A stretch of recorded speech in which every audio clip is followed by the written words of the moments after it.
tonight. McKnight tonight. Wrong again. McKnight tonight. McKnight tonight. I've seen that since university. Funny, insightful interviews from a watch McKnight tonight.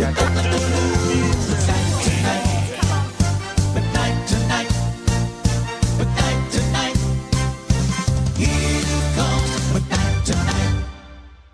Hello and welcome to McKnight Tonight for this Saturday, the 7th of June. Thank you, a big thank you to everyone who helped us get past the 1,000 subscribers last week on YouTube. So I really appreciate your efforts, but get this, things are never as simple as they seem, because now YouTube wants me to get to 3,000 hours of viewing time. Yeah, 3,000 hours of viewing time, and I think we're at 1,800 and something. So, again, I need you all to go over and watch this episode of McKnight Tonight on YouTube at youtube.com/@McKnightTonight. And again, as a reward, I'll do an extra 10 minutes just for those watching the live feed. And I'll tell you a story from my career, and I've got one that I don't think I've ever told publicly, so I'll do that. Now, get this, apparently it's National Bubbly Day and National Ice Cream Day today. What a fabulous combination. We don't have any bubbles, do we, Amanda? Oh, sorry. Not anymore. No. I think Mother's Little Helper has got in the way there. We might have to do something about that. All right, we'll try and get some bubblies. But Craig Bennett's coming up later. He'll have some bubblies for sure. Anyway, we'll be getting to your feedback throughout this stream, so don't forget to leave your thoughts in the comments section of this video so that I can read them out.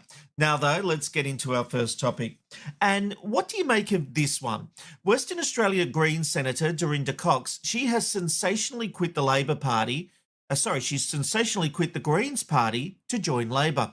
She announced the news in a joint press conference alongside Anthony Albanese. Today I'm resigning from the Australian Greens to join the Labor Party, to sit as a Labor Senator as part of the Albanese government. It is not a decision I've taken lightly. I'd like to acknowledge my former colleagues. I've appreciated the opportunity to work beside them, particularly as the first Aboriginal woman in WA to serve in our national parliament. But the time has come for me to pursue a new direction.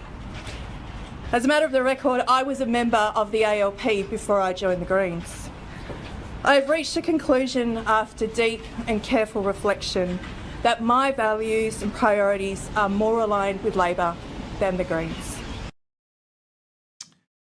Then you should have run as a candidate for Labor, not for the Greens. You've taken over someone's position that the Greens could have gotten behind when you've jumped to Labor.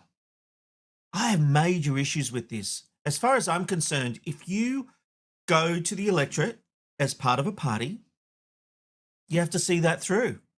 Unless you get kicked out, that's a different scenario. But Green Senator Sarah Hanson-Young, well, she agrees with me that Cox should resign. It's not fair to the voters and indeed any of the parties involved that if somebody is elected as one party and then jumps ship later on, I do think the honourable thing is to resign from the parliament. But that's not the rules, so we're left where we are. There is a bit of hypocrisy, of course, about how Labor has responded to this. It wasn't okay to jump ship for Fatima Payman, but apparently when it's people coming to them, it's all okay. Yeah, I didn't think I'd be saying this, but the Greens are right. See, when you become the candidate for a party, people aren't just voting for you, they're voting for that party. Someone voting for Dorinda Cox was also voting for the Greens. She might have been a good member. They might have gone, yes, we like this lady. But they're also voting for the values of the Greens. And the Greens are getting behind that person with marketing, handing out leaflets, handing out how to vote cards. This wasn't done all on the back of Dorinda Cox. So at what point does it become a fair and equitable thing when she decides, oh no, I'm off over to Labor? Now, there's no doubt the Greens took a hit in the last election, and there's no doubt being part of Labor is being part of the winning team. But that doesn't make this right. And I believe this on all sides of the equation. If you're a member of the Liberal Party and you leave the Liberal Party, then you should resign from Parliament and force a by-election so people can decide. Don't just get in there on the coattails of a party and then use that position to go and do your own thing. If you get elected with a party, you should serve out that term or resign from Parliament and contest the election as an independent. Or, in this case, if you're going over to the Labor Party, contest it as a member of the Labor Party. There are big differences, believe it or not, between Greens and Labor. So if you are jumping from one to the other, you're doing the wrong thing by the people who voted for you. And that is the same for anyone who changes parties. This isn't a Labor Greens issue. I even think it's an issue with what has happened with the Liberals and the National Party. You are voted for people. We are voting for a party as well as the person. And I tell you here, there's still a big question mark over bullying allegations levelled against this senator. The Prime Minister was actually asked about those allegations during the press conference to announce Cox's defection to Labor. Some within the Greens have criticised Senator Cox. There's been historical allegations around bullying and so on. What steps have you taken to satisfy yourself that there's nothing to see there? We examined everything that had been considered in the past. Those issues were dealt with appropriately. My government has established very clear guidelines, meaning that any issues relating to workplaces and making sure that workplaces are safe are properly examined. They were all dealt with in Senator Cox's case and dealt with appropriately. Were they? It's funny the Prime Minister says that because Lydia Thorpe says she made a bullying complaint about Cox, which remains unresolved to this day. So Labor is happy to demand fair and equitable behaviour from people, but are happy to take on another vote and take someone from the Greens. This reeks. This reeks to high heaven. Again, the Labor Party weren't happy when one of their senators went and became independent, but they're more than happy to take the numbers. I hate this kind of hypocrisy, and I do believe we should change the rules. If you get voted for a party and you leave that party, it has to be a by-election.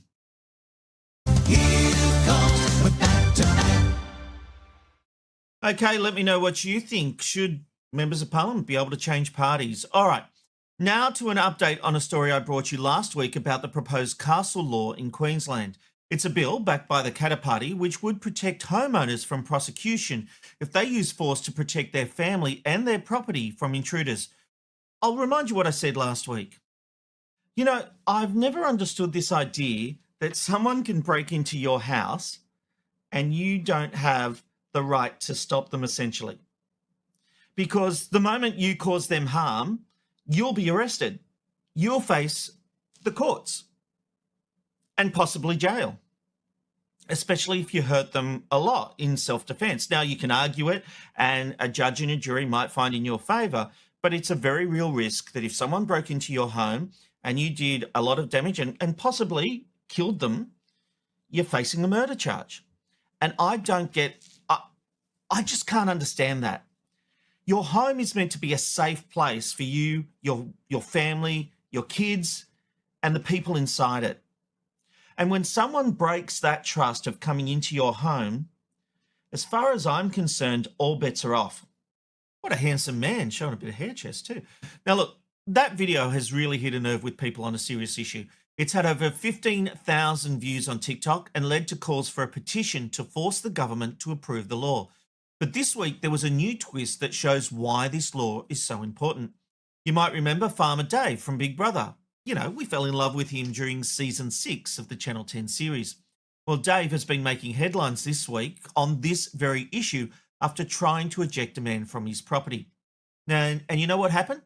Farmer Dave was sentenced to a 9-month conditional release order in Windsor local court over the January 27 altercation.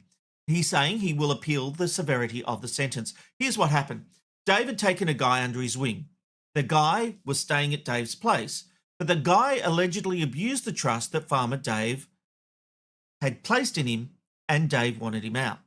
You'd think fair enough. Surely you'd think that. Case closed. Not in Australia. Dave apparently pushed this guy during an altercation while trying to get him to leave. So what's the big deal here? Once you're asked to leave, surely that's it. You go. Again, not in Australia. So there's been an altercation. This man has left. He's come back with his mate, been threatening to Dave. And during this altercation where he came to get his stuff, Dave has pushed him, trying to get him out. Now, Dave's on a property by himself. He's vulnerable. There's two guys there.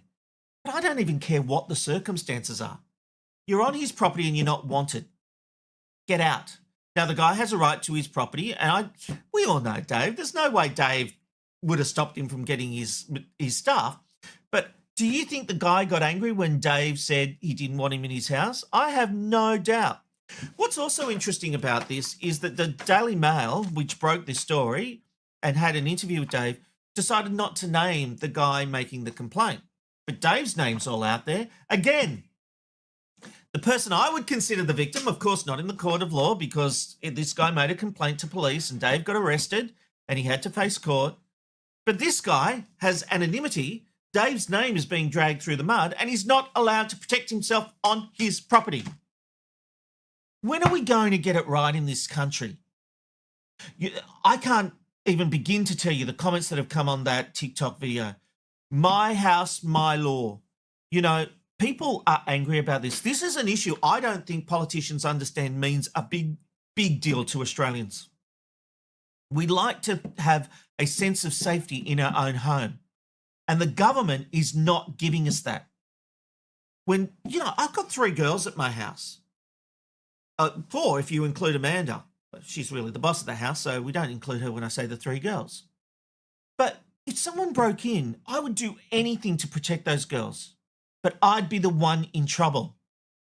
It doesn't seem right to me. I just can't fathom it.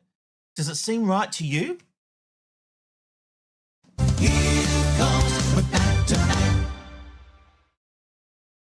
Let me know what you think about that story. I definitely think there's going to be a lot of commentary on that one. I want to go to a story that's been developing this evening. Now, a lot of you would know there's been plenty of headlines about the project, the fact that it's going to be axed. Well, TV Black Box and Cole Laidlaw, who works for us at TV Black Box, he's broken a big yarn. And he says Channel 10 can reveal Network 10 is preparing to wind up the project, with staff reportedly briefed this week as it plans to launch a new current affairs program, Behind the Lines, a 10 News First investigation. So he is actually naming the show. It's called Behind the Lines, a 10 News First investigation. He says currently in development within Network 10 Sydney newsroom, Behind the Lines is a heavier news and current affairs program hosted by former 7 News Spotlight reporter Denham Hitchcock, aiming to deliver agenda-setting investigative journalism under the 10 News banner. Now, Cole previously reported this week that the new show would be 4 nights a week. Now, if you follow my Inside Media column, you would know this is what I predicted. I was hunting around for this story. I hadn't been able to confirm it, but I did say that that the project would be gone by the end of the year and would be replaced by a nightly show. Have a look at what I said. Respected reporter Dan Sutton is the executive producer of the unit, although Inside Media believes this is not an investigation unit, but a new unnamed show.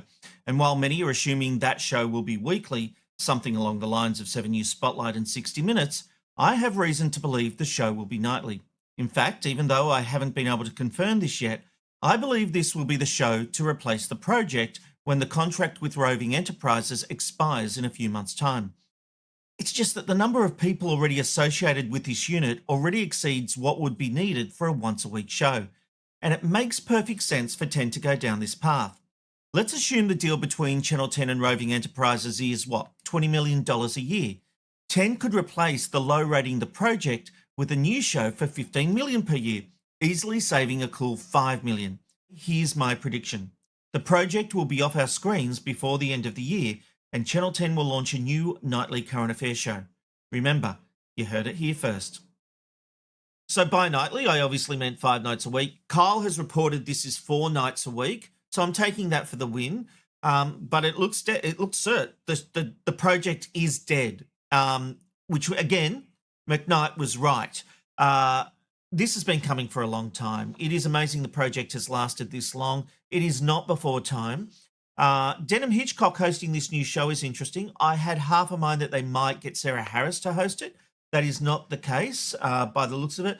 That would be a big waste. She could actually host it with Denham.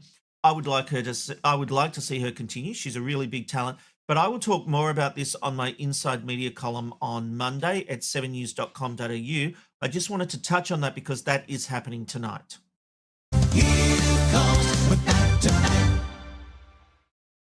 Yeah, that story will make a lot of headlines in the coming days. But will they credit TV Black Box?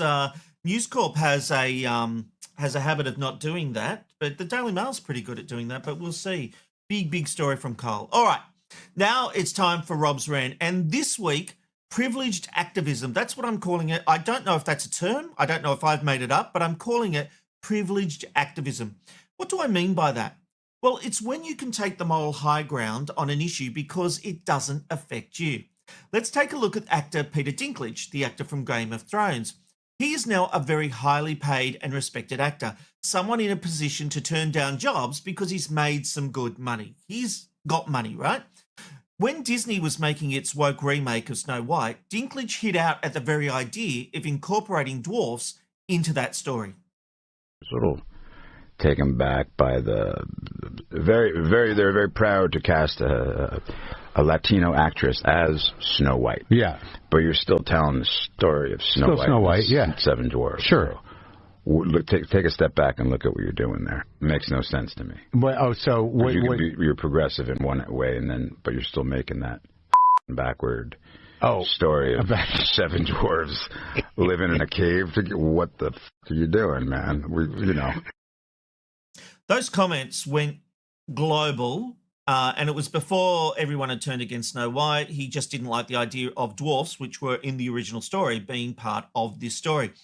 But his comments didn't go down with actors in the little people community who don't get the big roles he does. In fact, they were angry at Disney for not casting little people in the role of the dwarfs and using CGI computer-animated dwarfs instead. Have a listen to this from another little person in that community. Fuck you, Peter Dinklage. Piece of shit. That's real heat, too. I hate him. He costed so many people in my community jobs with that Snow White bullshit. Pisses me off. Don't you also hate Hugh Grant? Why? Didn't the Oompa Loompa thing? Isn't that a thing? He did make a comment. That's not as bad. Peter Dinklage. Man, it pisses me off. It still makes me mad. He costed so many people jobs. So many people. Because he wanted to be the only dwarf. You know what? I don't think that. I think he wanted to make a statement and he thought he was making some cool, hip thing. But it wasn't. When he did Elf, that check cashed just fine. Tyrion Lannister was a role for a little person. He cashed that check for all those years. I'm okay not going out for Brad Pitt's role. Give me Grumpy or Happy or Sleepy. In a major Disney remake? Yeah, come on. And then you're going to have 7 dwarves, then their extras, then their stunt doubles that are all going to get paid. I like this guy. He's a WWE, or was, a wrestler. He's got a good head on his shoulders. And he's right, isn't he?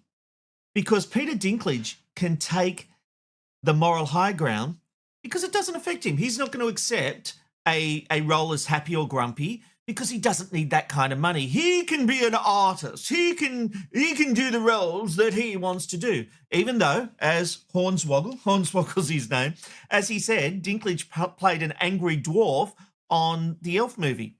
But this is the thing. Look how many people have lost jobs because of the statements made by Dinklage, who holds power. Disney was so scared making this movie. I mean, it was a disaster of a movie.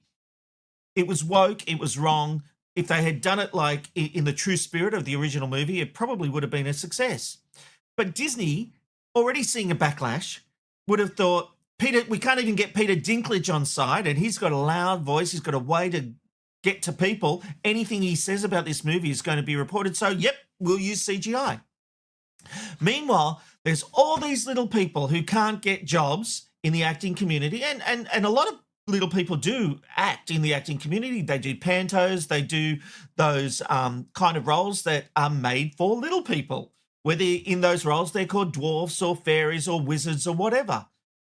That is the kind of roles they get. Occasionally there's a role that a little person can play that isn't dependent on height. It's just a really good role. But guess who's getting those? It's Peter bloody Dinklage. So guys like this guy's friends are doing it tough. They just want a paycheck. They just want to get out there and act. And they love it. They've never thought less of themselves for being in pantos in the UK and being in roles. You know, Davies, what's his name? I'm a big fan of his. The guy who was in Star Wars. I keep thinking Eric Davies. It's going to do my head in, and I know you guys will send me in a message in a moment. But he loved being in Star Wars. He loves acting. This is really rude because it doesn't affect Peter Dinklage at all. It doesn't affect him. Warwick Davies. Thank you. Oh, man, Googled it. Warwick Davies. It just came to me as you Googled it. Thank you so much. But it doesn't affect Peter Dinklage, does it? He doesn't lose a paycheck by taking this privileged activism. He doesn't have to pay, get food on the table for his family, whereas these other actors do. And this is what I mean about privileged activism. You can make a grand statement about something. You can take a moral position about something, but at the end of the day, it doesn't affect you. You don't have to sacrifice anything to make this point. What is Peter Dinklage sacrificing to get upset about the dwarfs in Snow White? He's not sacrificing a damn thing. But other actors, other people who could have played those parts, the actors and the stunt doubles, the stand-ins, they all lose a wage. They're the ones sacrificing for Peter Dinklage's morals. That is the very definition of what I am coining privileged activism. It's the random life shot of the day. Where are you going today? You'll never know where you'll end up with the random life shot of the day. And yeah, it's time for our random live shot of the day. Today we're off to the Lofoten Islands in Henningsvær. Henningsvær is one of 13 protected cultural environments in Norway and a cultural hotspot in Lofoten. And yes, by the way, that's not a typo on the screen. That is how you put Henningsvær into as text. Weather-wise, it's overcast with rain expected, hitting a high of just 10 after a low of 7. What a beautiful part of the world. I'd really like to go there. Let's take a look at some feedback coming through to McKnight tonight. And what are you guys doing? Because there's not a lot of feedback coming through tonight, so we want you to get on the text line, get on those comments. Jimmy says, happy Bubbles and Ice Cream Day. Thank you, Jimmy. I just need some bubbles. I had a bit of ice cream before, so I've ticked the ice cream one. Over the page, we've got Jamie Pepper saying he's over on YouTube. Thank you for watching on YouTube. Agreed, Cox stood for the Greens. She needs to resign. It's maddening. Yeah, Jamie, it does my head in that we can't have people who are with a party. If they leave that party, they stay in the job and they just do whatever they want. Over the page we go. Thank you, Jasmine. And we've got Matt Roberts saying, when do you think the project's demise will be confirmed by 10? This is a really interesting question, Matt, sorry. And I've got to say, I think it's coming because by Carl's reporting, the team were told last week that the show is wrapping up. It's just a matter of time. This is an ongoing story, and it is one of those ones where I would say it's going to be Monday or Tuesday that 10 actually finally confirm it because the reporting is just too in-depth. Carl's sources on this are just phenomenal. It is funny. It's nice to know that I still understand the industry because I did pick that that this was more than a once-a-week show and more than an investigative unit. But yeah, I'd say Monday or Tuesday it has to happen. And maybe I've just picked it. It'll probably come out tomorrow.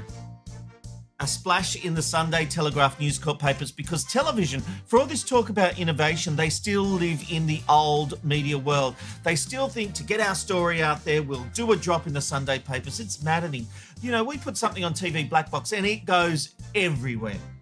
The idea that News Corp, with it when it comes to an entertainment or television piece, has more powerful than blogs, it's just not true anymore. But these PR hacks, they live in the old world. So it could be a Sunday drop, or if they feel like they might not have been expecting this story to drop today, so it might take a little bit longer. But I will be talking about this on Inside Media. I do it for 7 News. It drops around 3 o'clock on YouTube and God knows when on the actual website, but I do try to link to it. Let's continue with some more. Jimmy says, poor Snow White, it was doomed from the start. Well, it was, Jimmy. It was a bad concept. It was woke. And you know, like the idea that Snow White wasn't white because of her skin, they just tried to change the narrative. They tried to be too PC and they didn't please anyone. Is that it, Jazz, or is there more? We've got some more. I said there was no feedback coming through. What a liar I am. Madsen says, I think Sarah might become the fill-in presenter for 10's new current affairs show if Denham is either sick or on assignment. That is a really interesting idea, Madsen. I'm disappointed that she hasn't just been declared the host of this show. But, you know, that's an interesting idea what 10 will do with her. The days of other networks poaching, they're falling behind. Justine says, privileged activism. Thank you, Justine, for getting on that title. I actually think I've coined that, but anyway. Privileged activism occurs far too often. It goes hand in hand with cancel culture. Yes, people should find out what people actually want before advocating for them. There is a place for us all to advocate for others, but ask what they need advocacy for. Do not assume what they want or need. Thank you, Justine. That's getting comment of the day. And I think I've got one more to bring us home. What are you drinking tonight, Rob? Dylan, do you want to know the truth? I've got a little cheeky wine here underneath the table. This has just got water in it. Water is good when you're talking a lot, but I haven't had a real chance to drink because we've been on air. So thank you, Dylan. You've just given me an opportunity.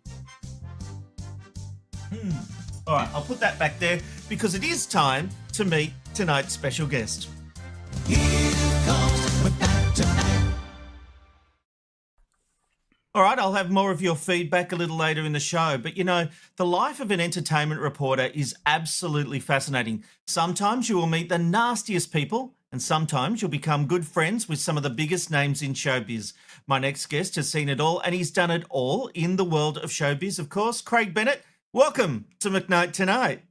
Oh, Rob McKnight, this is an absolute joy. Do you know, I got a feeling this could be a career highlight for me. And to celebrate, I've got a cheeky flute. I mean, it is Saturday night, and one does deserve a little cheeky flute, especially when speaking with somebody as effervescent and fabulous as you. All right, enough. Yeah, I know. Funny. Over the top. We wouldn't expect anything less. And it's World Champagne Day. And earlier on the show, I was talking about the fact I don't have any champagne. I can't partake. What?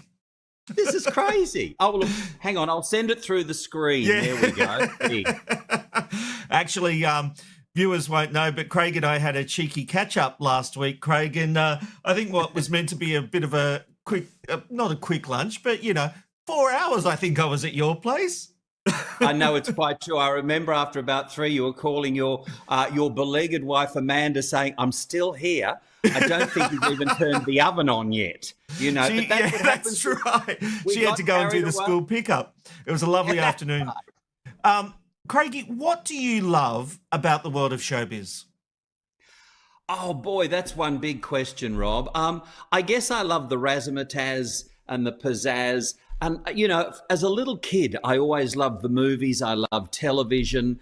And so to get to chat to those people that have bounced about, they're up on the big screen or were in that magic box.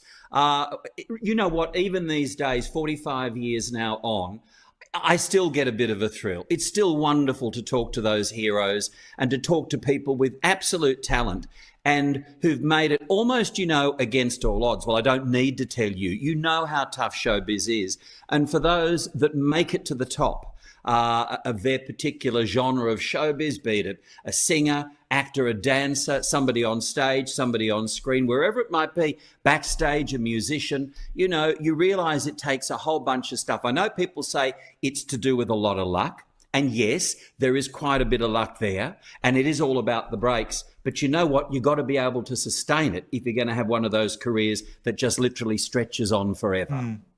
You know, I loved having you on Studio 10 when I was running it because of the people you could get access to. And you've done a lot of interviews, but the standout for me was the one that you did with Fran Drescher from The Nanny, of course. You got her to open up about a traumatic experience in her life. I'm talking about the night her home was invaded. She was sexually assaulted. I'm going to remind people watching this, Craig, I'll show a little bit of that interview because it really is fascinating. Let's have a look. I thought, you know, if people could see where I went from that low point to where I am now, maybe it'll help and inspire other women and men for that matter, who have been sexually assaulted, to move on, to feel your pain, and then, you know, try and pick up the pieces and put yourself back together. You'll never be the same, but whatever that is, then forge forward with that and turn your pain into purpose, which is what I always do. Craig, it was an extraordinary interview. There has to be a lot of trust to get someone to open up like that.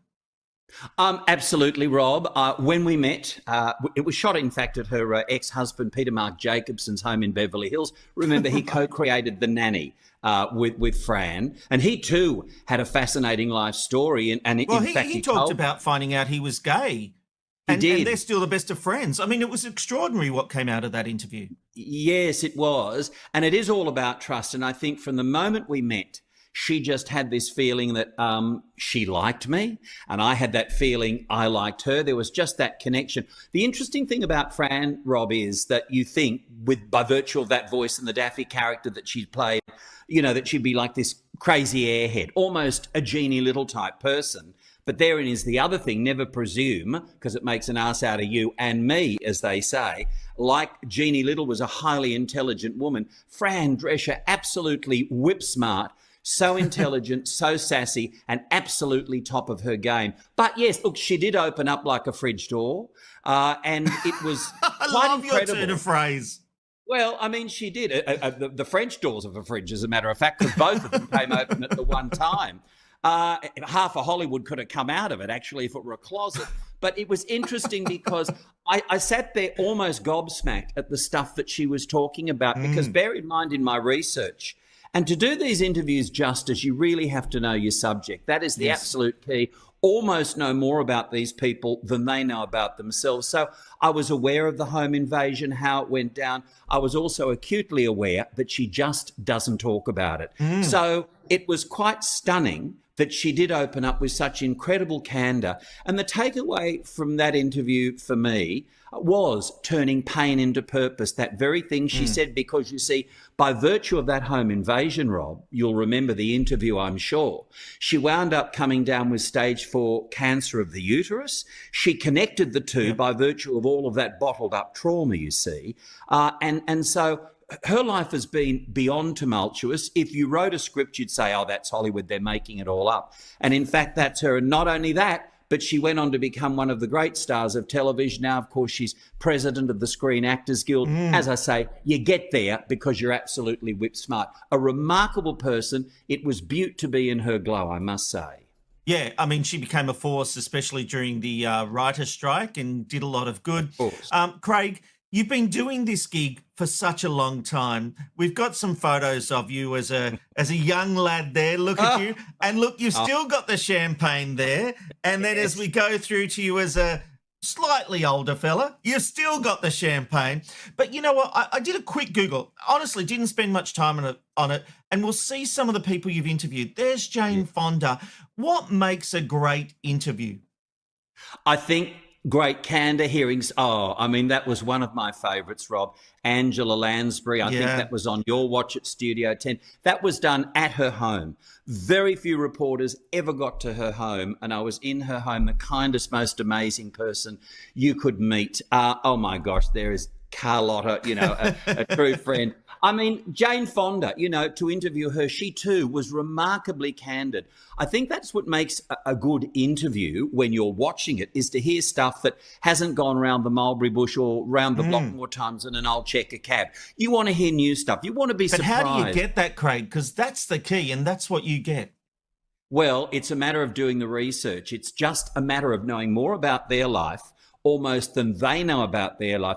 I remember Mike Walsh told me many, many years ago, for those old enough to remember, he was the king of daytime television, right? And he always said, Craig, make it look like this is all just coming off the top of your head, but you've got to make sure you've absolutely done the research. And so that's what it's about. Of course, it all is coming off my head, but I kind of know the ins and outs of their entire life. And it's nice to find those quirky, interesting things. And I think a good icebreaker is always a bit of a laugh, Rob. Once you get them laughing and once you get that warmth and you get the conversation happening, then basically it just kind of tumbles out, you know, and maybe sometimes afterwards they think, gosh, I said far too much there. But the beauty of talking with those older stars is they've been asked almost every question. Yeah, really that's right. and truly, they know the biz better than anybody. And although they might think, whoops, went a bit far with that particular one, they take it on the chin. And the other thing is, too, they're not like the younger ones that are surrounded by 45 publicists who are scrutinising every word. That's why I don't like doing junkets, because I don't want to be forced to stick to one topic, be it the book, the album, the new movie. You can't ask personal questions. You can only ask about the movie or the book or the new music. Well, I mean, honest to God, that would put a glass eye to sleep, and I've no interest. I have to be interested in talking to these people. I love people. I love chatting to people. But if it really is just so slim line as to what you can ask, I'd rather not be bothered. Yes. All right. Cards on the table. Maybe have another sip of champagne. Who has been the most difficult celebrity you've ever dealt with? In terms of an interview? I don't care what the terms of reference are. What comes into your head when I say most difficult celebrity? In terms of an interview, it was Tommy Lee Jones. And, you know, I'm not besmirching the man. Almost everybody who's ever interviewed Tommy Lee Jones will tell you he's simply not interested. To him, acting is about acting. It's about performing on stage or in front of the cameras. It's not that stuff you do afterwards where you're promoting a movie. And essentially, it's like yes, no answers. You wouldn't even, I wouldn't go anywhere. That's not good for anyone, Craig. I mean, of course it's not. Of course. But that's as bad as it gets. See, I've got to be honest with you. I've not gotten off on bad footings with anybody when I'm doing interviews. And because I think they know right away that there's decency, integrity there, and the fact that I've done my homework, Rob. And when people realise you've done your homework, it's a sign of respect. It's a beacon of the fact that you treasure or revere that person enough that you're going to really try and make for a great interview, rather than, how did you start off in showbiz and what was your first movie role? And, that must have been wonderful working with such and such. No, you've got to go beyond all of that. So I really not had a bad one, I have to say. All right. Let's talk about... I've had a sip of champagne, I tell you the truth, and I tell you the truth anyway, but I really haven't. I'd love to say such and such was an absolute see you tomorrow, see you next Thursday, or whatever it might be. I've really never had that hand on heart. Where is it there? Somewhere there anyway. I wouldn't put myself in the celebrity category, obviously, but I was half expecting my name to come up. Anyway. Rob, for heaven's sake. How could that translate then into a 4+ hour lunch, really? That's true. And here am I on your show. And I've just said I know it's going to be a career highlight. What are you talking about? Well, let's talk about Studio 10. You did get up to a lot of hijinks on the show. And I've got to show it, including this very famous moment with Catherine Kelly Lang from The Bold and the Beautiful. We have a little something for you for your birthday. Yeah. Oh, let's bring it on out.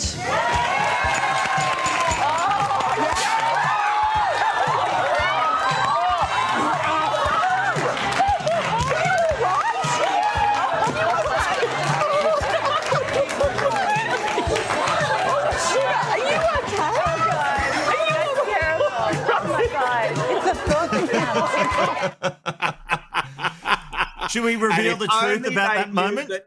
If only they knew the truth behind that moment, Rob McKnight. Yes, it was you. I was to be taking that birthday cake out for Catherine Kelly Lang. And Catherine Kelly Lang, as you well know, I mean, there could be no more fabulous sweetheart in the world of daytime soap. She's absolutely incredible. And her partner then, Dom, ravishingly handsome, they were madly in love. He bought her that cake, $400 worth, I want you to know. So I'm behind the doors, ready to slide open, and Rob in my ear is going, drop the cake, Craig. What? Drop the cake, Craig, because I think I said, gee whiz, this is a very heavy cake and it's very expensive. Drop the cake. Oh, how should I do that, Rob, without looking No. You were like, I can't do that, Rob. I can't do that, Craig. And I said, I remember it as though it was yesterday. Yeah. I said, Craig, if you drop that opener, you will be in the opener forever. Okay. And that was the allure. That was the magic. Well, I said, how do I do it to make it look natural? And you said, A, you'll find a way, but B, there's the glitter cannons. And what we'll do is we'll let the glitter cannons go up your backside, up your derriere. Whoops, there you go. And down goes the cake. So I tried to hold on as long as I could, wheeling it around like that. I tell you the takeaway from that particular hijink, that shenanigan for me, was the fact that out of that entire panel, everybody of whom I absolutely loved, and as you know, we'd all become like a family very much. Yes. You had your tips, whatever it was, but it was this tight-knit family. Only one person got up off their seat to even see if I was alive, had a pulse that was about to flicker out, was badly injured, and that, of course, was the beautiful Jessica Rowe, which I think, for people who don't know, and again, a bit like our conversation with regard to Fran Drescher, people think, oh, Jess is just kind of this crazy airhead who from time to time would dress up as a fart on air or whatever it might be. A kinder, more incredible, caring, sharing person you'd be real hard-pressed to find. Yeah. Hey, mate, tell me about this Legends of Australian TV show you're doing. Oh, it's a stage show. It's one of those meet and greet fan things. I host these all around the country. There's one coming up later this year in September for Neighbours. It's being done down in Melbourne. And basically, it's these shows that people have really grown to love, like Neighbours or like Prisoner or like Cop Shop. This one is being done on the Gold Coast, February next year, where I've rounded up a whole bunch of legends. So we've got Denise Drysdale, there's Carlotta, there's Paula Duncan, there's wonderful Ian McFadden from the Comedy Company, Tony Barber, etc., etc. And so it's a chance for fans to meet and greet their TV icons and legends. I kind of host the whole thing. And I've got to say, Rob, it's absolutely great fun. When I think about that too, I'm just suddenly remembering, gosh, so many interviews on Studio 10. Yeah. But one of the craziest was that time I was let loose in Paula Abdul's apartment in Century City, Los Angeles, with a camera crew. Now, she is seriously barking mad, but in the nicest possible way. If you're watching Paula, you know how much we love you. But I mean, her little chihuahuas have podicures and the toenails are painted. And she invited me to stay the night and let me trial out, the guest bed to make sure it was cozy and comfortable enough. And then she said, if you want the gym, honey, let's go down and I'll show you that. We did a bit of a dance. I mean, as you well know, because you and Paula became great friends. Yeah, we did. What a remarkable, amazing, beautiful, fabulous woman. Well, I tell you what, I'm trying to get people to watch the YouTube feeds because we're trying to get our viewing numbers up. Yeah. So for our extra 10 minutes on YouTube, I will talk about Paula Abdul and some of the hijinks we got up to. Nothing outrageous, nothing scandalous, nothing that's going to make the Daily Mail, just some fun behind-the-scenes stuff. So I'll do that. Hey, look, you can find more of Craig's celebrity interviews by searching for Celebrity Drop on YouTube. That is Celebrity Drop. If you go to YouTube and you type in Celebrity Drop, you will find them. There's a whole load of great interviews Craig is doing with people. They're a lot of fun, Craig. They're what you do best. They're long-form interviews, Rob, because as you know, we love television, but it does have its time constraints. And you'll remember for those years you tried to rein me in, and with the earpiece, it would be hard rap, and I'd sometimes flick that earpiece out and it would just fall behind, and I'd just keep on chatting and chatting and chatting and chatting. I know, I could feel your blood pressure rising in the control room.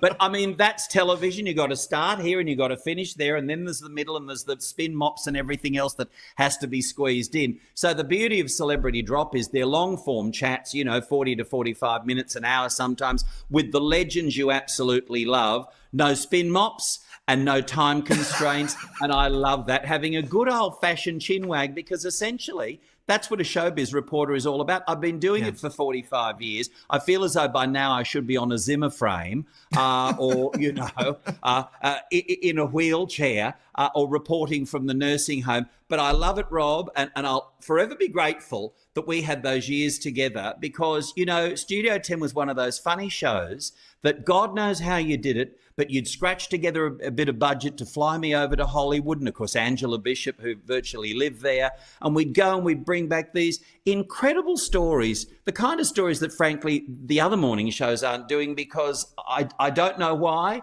but that's what I love. They were very totally different thing. Yeah. And what that's you what and I Ange loved did about with our those little show. Yeah, what you and Ange did with those trips overseas, we got bang for our buck, and you especially, and they were fantastic. And yes, we did have a lot of fun on Studio 10. Craig Bennett, we could talk for another 4 hours, but I do have feedback and to wrap this show up. So, Craig Bennett, thank you for joining us on McKnight Tonight. It has been an absolute joy, and I'm telling you now, it is a career highlight. Not maybe, not possibly, it was. Thank you, Rob. I'll see you again for another long lunch.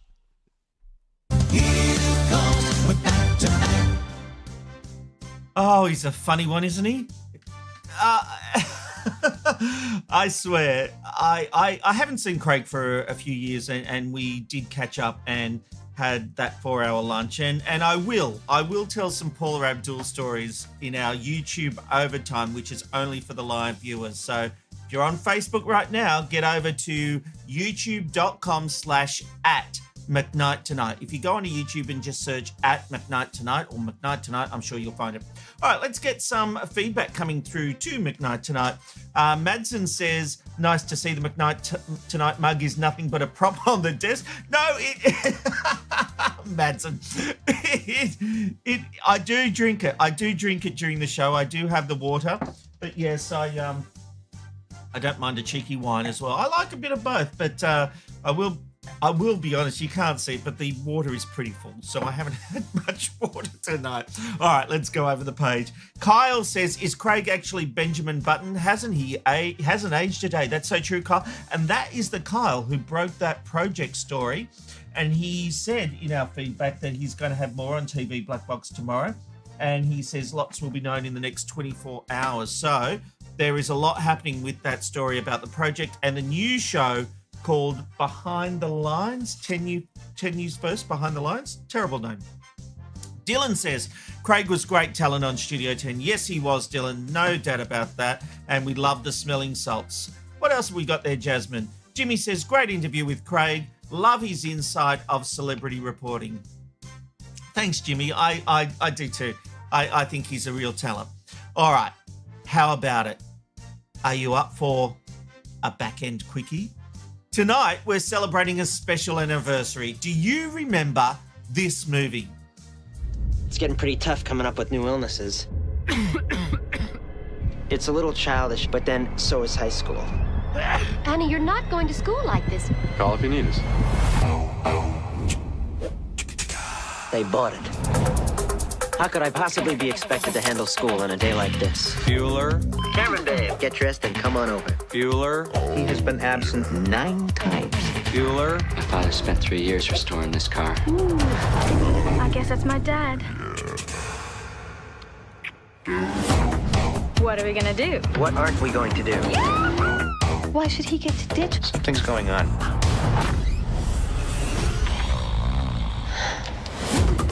Say, Ferris? Bueller. I hate him. Hey!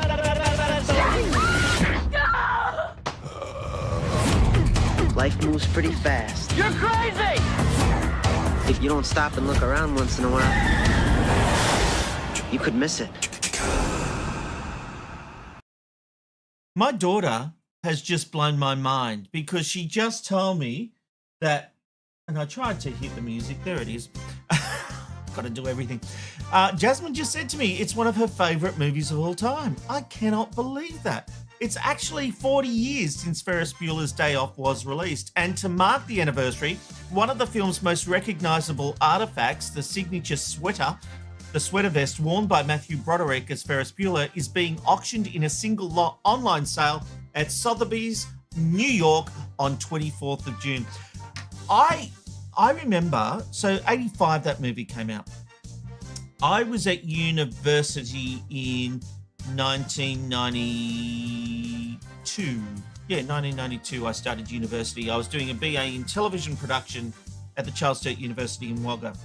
And for a project, someone used that song from Ferris Bueller's Day Off and the clips from the movie. I had no idea what it was. I was so out of the loop. I had no idea about this movie. But like my daughter, and I had no idea of, it's one of my favourite movies. So Jasmine, guess what we're doing tomorrow? We're going to watch Ferris Bueller's Day Off. And Mum's like, great, I'll just keep working. I'll do my assignments and I'll do all the other stuff. Oh, dude. Let's not go into that. Great movie. 40th anniversary, Ferris Bueller's Day Off. All right. That does bring us to the end of this edition of McKnight Tonight. But for those on YouTube, keep watching because we're going to keep the stream going and I'm going to tell you about Paula Abdul. Until then, it's good night from McKnight.